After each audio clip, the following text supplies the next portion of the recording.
Փաստորեն, Հայաստանն Ադրբեջանից հայ գերիներին հետ վերադարձնելու փոխարեն նավթաբույր եւ կոմբիկերահամ խաղաղություն է ներմուծում երկիր։ Եվ այն հանգամանքը, որ սկզբում փակ էր պահվում մասնավոր ընկերության անունը, որը Հայաստանը ներկրում ադրբեջանական բենզին եւ այն վաճառելու է հայաստանյան սպառողին, ինքնին վկայում է, որ այդ ընկերությունն ինքն էլ պատկերացնում էր իր գործունեության այդ դրվագի մեղմ ասած ապաբարոյական տրամաբանությունը։ Քաղաքական մեկնաբան Հակոբ Բադալյանի խոսքով, որքան էլ տարօրինակ հնչի, այդուհանդերձ բիզնեսի դաշտում եւս կան որոշակի բարոյական սահմաններ, եթե խոսքը վերաբերում է մի պետության հետ հարաբերության, որը մեր պետության հանդեպ դիրքավորվել է թշնամաբար։ Ստացվում է, որ Հայաստանում կա ընկերություն, որը Հայաստանի սպառողին առաջարկում է վճարել Հայաստանի հանդեպ Ադրբեջանի թշնամական հավակնությունների դիմաց։ Ադրբեջանական բենզին ներկրող մասնավոր ընկերությունը պատկանում է ներկայումս ՔՊ խմբակցության падգամավոր Խաչատուր Սուքիասյանի ընտանիքին։ Սա իհարկե անսպասելի նորություն չէ։ Ես օրեր առաջ կարծիք էի հայտնել, որ եթե կառավարությունը զբաղվում է այս հարցով,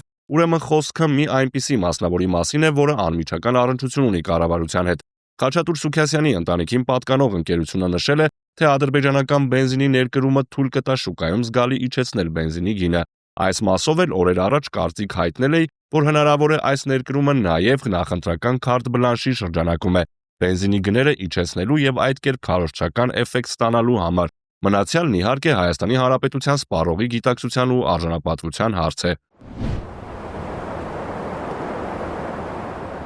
Ըստ քաղաքագետ Արա Պողոսյանի, 1-2 օրում ադրբեջանական վառելիքի վաճառքը Ռանոյլ եւ Գալֆ լցակարաններում բոյկոտվել է մեր բազմաթիվ հայրենակիցների կողմից։ Ինչ են մտածել Հայաստանում ադրբեջանական պետական սոքարի գործընկերները։ Որոշել են բավականին էժան վաճառել, քան Վրաստանում եւ գրեթե նույն գնով, ինչ Ադրբեջանի ներքին շուկայում։ Քաղաքագետը ուսումնասիրել է ադրբեջանական աղբյուրները հասկանալու համար, թե ինչ գներեն AI-95 ավտոմոբիլային բենզինի համար։ 2024 թվականին Ադրբեջանը ըստ պետական ապագործակալության ներքին սպառման համար AI-95 տեսակի բենզինը վաճառել է 1.60 ադրբեջանական մանաթով կամ 94 ցենտր լիտրի համար։ ԻԿՄԱ-ի համաձայն սոքարը 25 թվականից սովորաբար լիտրի համար արտահանում է մոտավորապես 1-ից 1.2 դոլար եւ ավելի գնով եւ հենց այս գինն է համարվում կողմնորոշման գին հետագա բանակցման պայմաններով։ Սակայն ես որոշեցի գտնել Վրաստան արտահանվող գինը, որը ըստ ԻԿՄԱ կազմել է մոտավորապես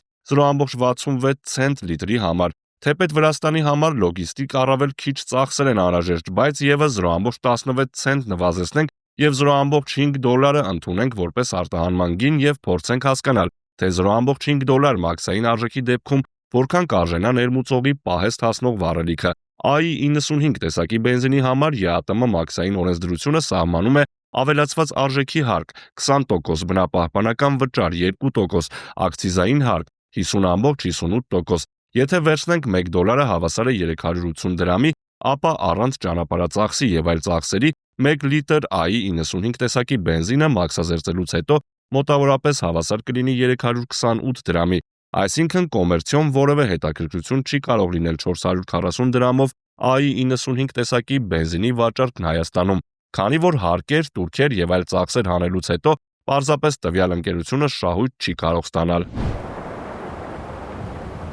Ուստի ակնհայտ է, որ այստեղ ոչ թե կոմերցիոն հետաքրքրություն է, այլ քաղաքական ակցիա ադրբեջանական ապրանքները հայկական իրականության մաս դարձնելու համար։ Ավելին, այս գինը կփոխվի էապես, երբ ներկրող քաղաքական ակցիայի մասնակիցները համարեն, որ Հայաստանի ժողովրդի համար լրիվ նորմալ է թշնամու հետ առևտուր անելը։ Հետևաբար այս գնի հրապարակման վրա ակնհայտորեն ազդել է նաև այն, որ հասարակության բավականին առողջ շերտերը իրենց անհամաձայնությունն են հայտնել հենց բոյկոտի միջոցով։ Երբ հայկական բիզնեսը սկսի աշխատել հայկական իդեալների առանցքում, այն ժամանակ մենք կունենանք եւ անկախ, եւ հզոր, եւ անպարտելի Հայաստան։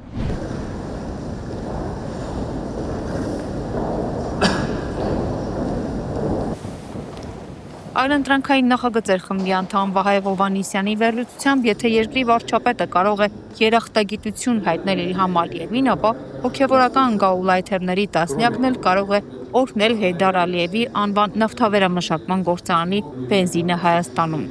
Սա խաղաղության պրոցես չէ, սա լոգիստիկ այլընտրանքի մասին չէ, սա տնտեսական դիվերսիֆիկացիայի հարց չէ, սա կոնկրետ որոշում է ստորացնելու մի ամբողջ ժողովրդի, որի վերջնարդյունքը պիտի լինի ներքին կյանքի ամբողջական վերահսկումն Ադրբեջանի կողմից։ Մենք շատ մոտ ենք այն բանին, որ Հայաստանի քաղաքական, տնտեսական, կրթական մշակութային, գիտական եւ այլ կարևոր ոլորտների բոլոր որոշումների կայացման մեխանիզմները լինեն Բաքվում եւ Անկարայում։ Մեզնից ուզում են սարքել նավթովոցված սոցիում։ Մենք դեռ կարող ենք այս ընթացքը թույլ չտալ, բայց դրա սուր գիտակցումը պետք է լինի ազգային էլիտայի մոտ եւ իհարկե այդ գիտակցումից հետո վարքագծային փոփոխությունը, ամփոփում է Վերլուծաբանը։ Տիդա Ղազարյան, Կարիկ Արամյան, TB News։